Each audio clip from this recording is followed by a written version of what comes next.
안녕하세요. 저는 20대 후반인 여성입니다. 저는 5년을 만난 남자친구가 있었어요. 한 달 전에 헤어졌습니다. 오랜 기간을 만나왔던 사람이라 막상 헤어지면 많이 힘들까봐 걱정이 앞섰는데 속이 다 후련하네요.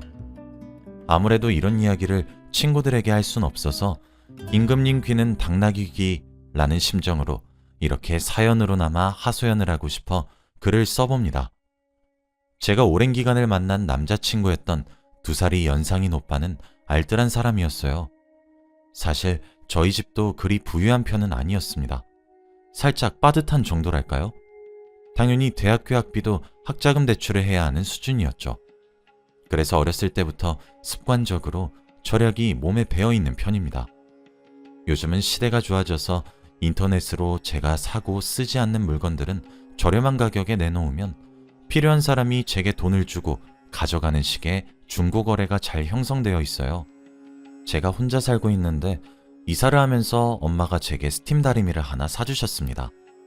그래서 원래 가지고 있었던 전기 다리미를 중고로 내놨었죠. 그때 다리미를 사겠다고 나타난 사람이 제 남자친구였던 오빠입니다. 제 이상형은 눈썹이 일자로 짙은 남자인데 오빠가 딱 그랬어요. 약간 첫눈에 반한 느낌이 들었죠. 가격도 선뜻 제가 5,000원도 깎아주었답니다.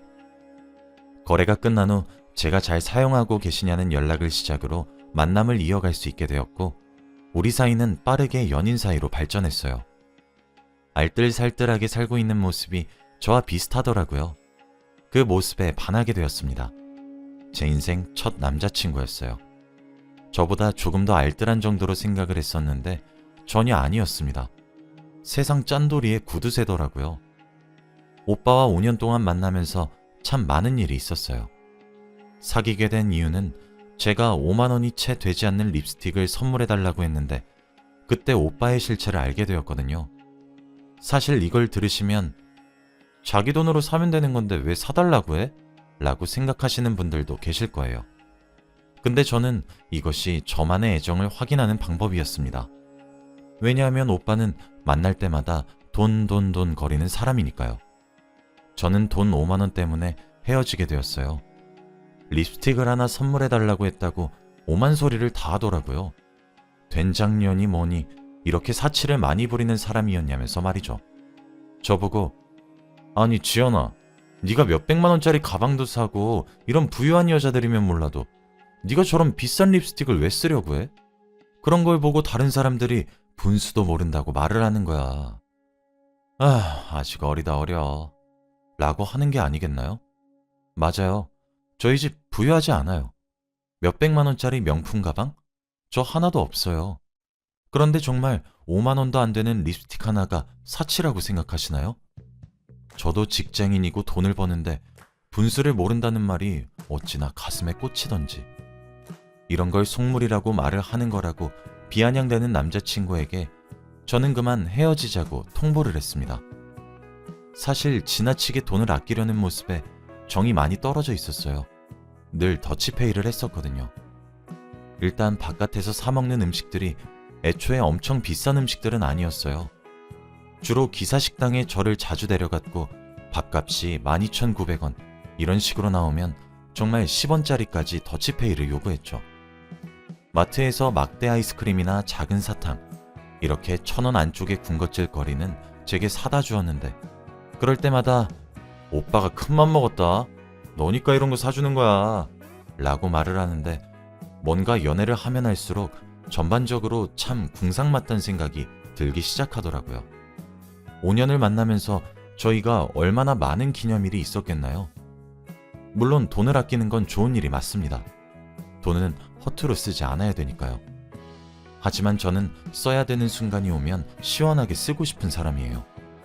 기념일 내내 남들 다 가보는 아웃백, 빕스 이런 패밀리 레스토랑도 가보지 못했습니다. 비싸다는 이유로 말이에요. 항상 밥은 한 끼에 6,000원 내로 먹을 수 있는 곳에 가야 했죠.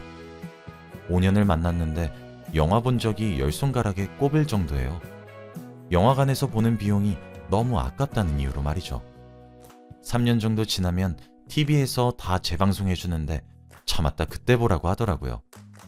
영화 볼 돈이면 밥 한 끼 해결할 수 있는 거 알지 않냐면서요. 참, 그 말이 뭐라고 어쩜 그렇게 서러운지. 올해 제 생일인 날엔 초코파이를 쌓아서 케이크라고 제게 건네어 주더라고요. 제 나이가 올해 28살입니다. 초등학생, 중학생이 아니라요. 비싼 생크림 케이크로 생일을 축하해주겠다는 것은 바라지도 않았어요. 그냥 적당한 수준은 되길 바랬는데 30이 코앞인 나이에 초코파이가 뭐냐고요. 1년 중 가장 기뻐야 할 제 생일에 제 기분은 정말 형용할 수 없었어요. 올해 초에 제가 가고 싶었던 회사로 운 좋게 이직을 할 수 있어서 연봉은 오르고 일하는 시간은 조금 줄어들게 되었어요. 그래서 마음과 지갑에 여유가 생기니 올해 유달리 궁상맞게 느껴졌습니다.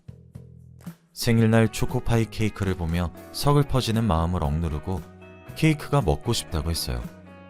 오빠는 버럭 소리를 지르며 우리 형편에 무슨 케이크야. 너 나랑 결혼 안 할 거야? 그렇게 하고 싶은 거 사고 먹고 싶은 거 다 먹으면 결혼은 대체 언제 할래? 정신이 있는 거야 없는 거야? 라고 하더라고요. 그래서 이번에 립스틱을 하나 사달라고 말해본 거였습니다. 만약 아무런 말도 없이 사준다면 계속 연애할 생각이었거든요. 그럴 확률은 제로에 가까웠긴 했지만요. 헤어지자는 제 말을 듣고 오빠는 저를 붙잡았어요. 제가 그래서 물어봤어요. 내가 왜 좋은 건지 이유를 말해달라고요. 그랬더니 제가 좋은 이유는 딱 하나였어요. 제가 검소한 여자여서 너무 좋대요. 가방을 사도 엄청 비싼 가방이 5만 원 정도고 화장품도 백화점보다는 길을 걸어가다 보이는 아무런 화장품이나 사용하고 옷도 길거리에 파는 티셔츠 5,000원, 치마 8,000원씩 주고 사 입는 모습이 이뻐 보였다고 해요. 제 얼굴이 엄청 예쁘지 않지만 검소하고 아낄 줄 아는 사람이라서 착할 것 같았대요. 저 같은 사람에게 미래를 맡기고 싶었다고 합니다. 진짜 뭔가 망치로 한 대 얻어맞은 듯한 느낌이라고 해야 하나요? 멍하더라고요. 그리고 가장 먼저 느낀 감정은 비참함이었습니다. 처음 사귀어보는 남자친구는 제게 결혼을 전제로 만나고 싶다고 말을 했어요. 제가 너무 세상 물정을 몰랐었죠. 그래서 더운 여름날엔 은행에 가서 더위를 피했고 슈퍼에서 캔콜라를 하나씩 사고 나서 햄버거 가게 2층 창가 자리에 앉아 마셨어요. 술 마시고 싶은 날엔 무조건 포장마차에 가서 제일 싼 안주 하나 시켜 먹었죠. 밥 먹으면 기사식당 또는 김밥집, 주머니 속 1,000원짜리를 모아 떡볶이를 사 먹곤 했습니다. 5년 동안 저는 오빠에게 이것저것 선물을 참 많이 해줬는데 제가 5년 동안 받은 건 2,000원짜리 화장솜 하나랑 10,000원짜리 목도리 하나가 전부네요. 한 번은 제가 새벽에 열이 크게 나서 아팠던 적이 있었어요. 새벽 1시예요. 너무 열도 높고 아파서 오빠에게 말했더니 간호해 주러 달려와 주더라고요. 그런데 약을 먹고 기다려도 열이 전혀 떨어지지 않아서 응급실을 가려고 채비를 하니까 문을 막고 비켜주지 않더군요. 나오라고 말을 하고 짜증을 내니까 응급실에 가서 진료받으면 돈이 너무 많이 나가니까 8시간만 기다리면 일반 병원에 문을 여니까 아침에 병원을 가라고 했습니다. 응급실 가면 돈이 너무 아깝다면서요. 제가 그래서 오빠 보고 돈 내달라고 안 할 거니까 당장 비키라고 소리쳤지만 그날 결국 끝내 비키지 않더라고요. 화를 내니 어지럽고 열이 더 났어요. 몸에 힘이 다 빠져 휘청거리다 결국 119에 신고해서 병원을 갈 수 있었죠. 막상 헤어지려고 마음을 먹고 5년을 돌아보니 참 궁상맞게 살았다 싶네요. 남들보다 생활력이 좀 더 강하고 돈을 좀 더 아끼는 남자라 생각했는데 말이죠. 또 오래 만난 사이다 보니 립스틱을 사달라고 하기 며칠 전에 제 학창 친구들이 하도 소개시켜달라고 해서 한번 밥을 먹는 자리를 만든 적이 있었습니다. 제 체면이 있는데 친구들까지 기사식당에 데려갈 수 없잖아요. 한 사람당 12,000원 정도 하는 곳이었어요. 웬일로 남자친구가 계산을 하더라고요. 원래 제가 하려고 했는데 웬일로 남자친구가 계산을 하더라고요. 그런데 제 친구들 보고 계좌번호를 불러주면서 자기 계좌로 각각 돈을 12,000원씩 입금하라고 했습니다. 그때부터였죠. 정이 한번 떨어지기 시작하자마자 후두둑 없던 정도 다 털렸습니다. 립스틱 사건을 끝으로 이제 궁상 떨기 싫으니 헤어지자고 통보 후 집으로 돌아왔는데 문자가 한 통 왔더라고요. 아마 제가 이렇게 헤어짐을 들먹인 적이 단 한 번도 없고 제가 진심으로 헤어지려고 하니까 놀란 것처럼 보였어요. 지연아, 오빠 연락 왜 자꾸 피해? 전화 자꾸 거절하고 있는 것 같아서 이렇게 문자 한 통 남겨. 내가 너하고 결혼하기 위해서 열심히 일해서 돈을 모으려고 하는 게 죄는 아니잖아. 안 그래? 그리고 궁상이라니 말이 너무 심한 것 같아. 오빠 화나려고 하지만 난 오빠니까 참을게. 우리 애기가 잠시 화가 나서 투정 부렸다고 이해하고 넘어갈게. 나는 너보다 4살 더 먹었으니 용서해 줄 수 있어. 그리고 립스틱 하나 사주지 않아서 이렇게 어린아이같이 투정만 부리려고 하고 철없이 구는 것 같은데 알겠어. 립스틱 사줄게. 그런데 오빠가 한번 알아봤는데 애기가 말한 백화점 브랜드 화장품들은 외국 브랜드라서 외국 사람들에게 더 잘 맞는 거래. 넌 한국 사람이니까 15,000원 이하로 네가 원하는 립스틱 하나 고르면 내가 사주도록 할게. 괜히 브랜드 이름 붙여서 쓸데없이 비싼 립스틱들보다 훨씬 나을 거야. 우리 애긴 잘 알고 있지? 오빠가 얼마나 냉정한 사람인지 잘 알고 있지? 누구보다 네가 제일 잘 알잖아. 너는 지금 속물 같은 사람으로 점점 변하고 있는 것 같아. 오빠 마음이 아프다. 너 돈이나 밝히고 명품이나 밝히는 그런 여자 아니잖아? 그렇게 착하고 검소한 너를 오빠는 놓아줄 수 없어. 지금 애기가 나이가 어려서 오빠가 돈 아끼자는 거에 일일이 서운해하는 것 같은데 시간이 지나고 보면 아, 우리 오빠가 나를 이렇게 많이 사랑했구나 하는 걸 느낄 수 있을 거야. 어리석은 실수 용서하는 건 지금이 마지막이야. 오빠가 이렇게 먼저 한 발짝 다가갔으니 애기도 나에게 다가와야겠지? 우리 애기가 또 같은 실수를 반복하지 않을 거라고 오빠는 믿고 있어. 애기는 오빠 없이 살지 못한다고 말했었잖아. 애기 입으로. 애기가 했던 약속 애기가 지켜. 우린 손잡고 끝까지 같이 가기로 했잖아. 이 연락을 끝으로 애기한테 먼저 연락하지 않을 거야. 나 냉정한 거 애기가 잘 알고 있잖아. 네가 연락하지 않으면 난 더 이상 연락하지 않을 거야. 만약 애기가 연락하지 않으면 분명 후회할 거란 사실은 명심하고 잘 생각하고 행동하길 바랄게.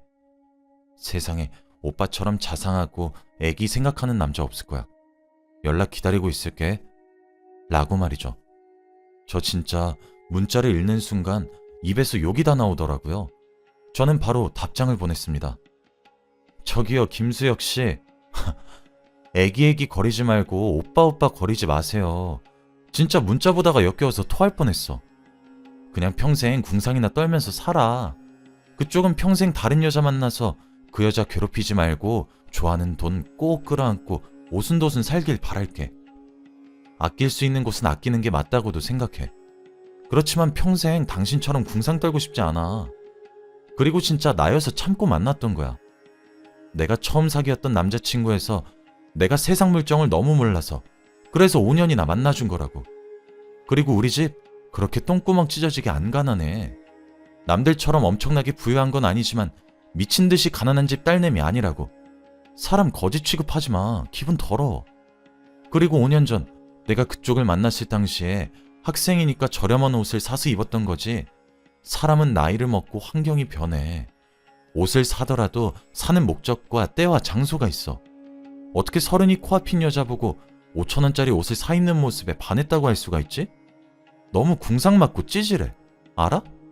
궁상 맞은 데다가 이제 구질구질하기까지 한 모양이네. 2번 다시 연락도 하지 말아주었으면 좋겠고 내 연락처도 당장 지웠으면 해. 이 문자 끝으로 차단할 거야. 정말 함께해서 더러웠고 2번 다시 만나지 말자. 라고 문자를 보낸 뒤 차단했습니다. 그 뒤로 친구들에게 자세한 속사정은 이야기하지 않고 헤어졌다고만 했더니 줄줄이 소개팅을 주선해주겠다고 하더라고요. 지금은 그중 한 분과 마음이 맞아 사귀고 있습니다. 그분도 제 전 남자친구와 동갑인 4살 연상인 남자인데 정말 존중받고 있는 느낌이 들어요. 지금 남자친구는 취미가 운동이라 어깨도 넓고 몸도 다부지죠. 그리고 로맨틱한 사람입니다. 살면서 꽃다발을 받아보긴 난생 처음이에요. 저와 비슷한 가정환경에서 자란 사람이죠.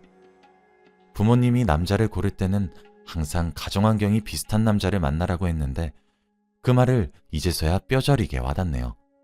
아, 정말 속이 시원했던 건 지금 남자친구가 저를 집 앞까지 데려다 준 적이 있었는데 집 앞에 진짜 익숙한 실루엣이 하나 서 있더라고요. 자세히 보니 글쎄 전 남자친구였어요. 남자친구에게 고맙다고 들어가려고 하는데 절 부르더라고요. 그러면서 너 남자 생겨서 나 버린 거였냐? 라면서 길에서 소리를 꽥 지르고 윽박 지르는데 그때 남자친구가 뭡니까? 라고 저를 남자친구 뒤로 끌어 보호하듯 다가가니까 소리를 지르다가 움찔거리며 물러나더라고요. 그래서 기환씨 미안해요.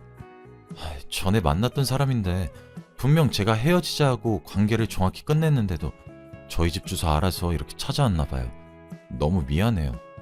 라고 했더니 남자친구는 지연씨가 미안할 필요가 뭐가 있어요. 라고 하며 전 남자친구에게 가라고 얘기했습니다. 그놈은 아니 내가 왜 가요? 그쪽이 꺼지세요. 야, 너 일로 와봐. 김지연, 너 진짜 완전 불리하우였구나. 여잔 나이 먹으면 먹을수록 속물같이 굴고 늙은 여우가 된다더니 너도 다른 여자들이랑 똑같은 년이었구나. 못된 년. 이러면서 제게 삿대질을 했어요. 제 남자친구는 그놈의 행태에 화가 났는지 삿대질하는 손에 손목을 잡고 뒤로 꺾었습니다. 악악거리며 소리 지르는 그놈에게 제 남자친구는 아니 지금 누구 여자친구한테 지금 연연거리고 삿대질이에요. 경찰 불러서 신고해버리기 전에 두 번 다시 여기 찾아오지 마세요. 아니 진짜 이 사람 헤어졌으면 헤어진 거지. 당신 미쳤어? 이 오밤중에 전 여자친구 집 앞에 뭔 생각으로 찾아온 거야? 당장 안 꺼져? 라며 화를 내고 꺾인 손을 바닥을 향해 던지니까 그놈은 정말 볼품없이 나동그라졌죠. 진짜 솔직히 웃기고 고소한 마음이 들었습니다. 바닥에 내동댕이 쳐진 전 남자친구는 손목을 움켜쥐고는 꽁지가 빠져라 도망갔어요. 제 현재 남자친구는 그날 마치 공주님을 구해준 백마탄 기사님 같았습니다. 그 후에도 발신자 번호를 바꿔가며 가만두지 않겠다, 이렇게 쉽게 끝낼 수 있을 것 같냐 등 전 남자친구로 추정되는 협박성 메시지들이 여러 통 왔고 남자친구에게 전부 다 말했어요. 제게서 전 남자친구의 번호를 받아 직접 전화를 걸더라고요. 아마 모르는 번호라서 전 남자친구도 전화를 바로 받은 것 같았어요. 여보세요? 라며 받은 상대에게 남자친구는 만약에 지연씨 휴대전화에 한 번만 더 이딴 개같은 문자 보내시면 경찰서에서 뵐 것 같네요. 이제 마지막으로 드리는 경고입니다. 명심하세요. 지연씨도 저도 진짜 참을 만큼 참은 것 같으니까 어디 끝까지 한번 해보세요. 누가 이기나 한번 해봅시다 어디. 라고 하니 대답도 않고 전화를 뚝 끊더군요. 신기하게도 그 이후로 그런 메시지들도 싹 끊겼고 평화를 찾아왔습니다. 요즘은 너무 행복하고 사랑이 충만한 하루하루를 보내고 있어요. 저란 사람을 귀하게 여겨 사랑을 주는 남자친구와 연애하는 하루하루가 너무 행복할 뿐이에요. 저는 이렇게 두 번의 연애를 통해 한 가지 배웠습니다. 존중받지 못한 관계는 빨리 청산해야 된다는 것을요. 제 사연을 읽으신 여러분들의 연애는 어떤가요? 존중받고 사랑이 가득한가요? 아니면 남자친구의 태도에서 약간의 의문점이 생기나요? 만일 후자라면 깊이 고민해보세요. 만일 그렇다면 저처럼 오래 끌지 않길 바랄게요. 제 사연을 읽어주셔서 감사드립니다. 오늘도 행복한 하루 되시길 바라며 마칠게요. 행복하세요.